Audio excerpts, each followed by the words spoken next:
So this is your data in Excel which have been downloaded from a website.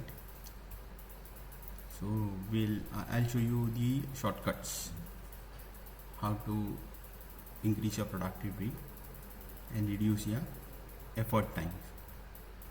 So the first shortcut for selecting the column is Control plus space bar, wherein the whole column is being selected. Second shortcut is to select row. The shortcut for selecting a full row is Shift plus space bar.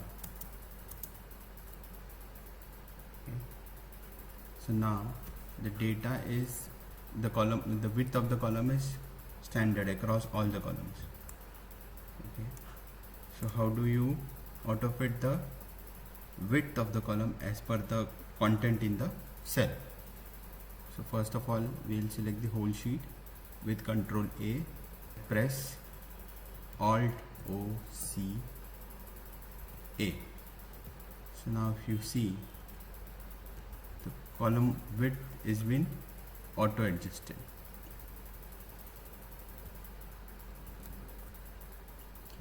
In case you want to mention the width of the column as per your custom requirement, so you need to go to that particular column, press Alt O C W, a pop-up window will open up to show to enter the value. So in case you want the width of this column, this particular column, to be 15, so it would automatically adjust the column. Now you want the same width to this column F. What you do is come to this column, select the whole column, press F4. So F4 is a shortcut to repeat the previous step. Okay. So now I'll show you the shortcut to enter the format to a date. So what you need to do is select the date column, press Ctrl plus Shift plus 3 on your keyboard, number 3, which also has a hashtag sign, hash sign. Okay.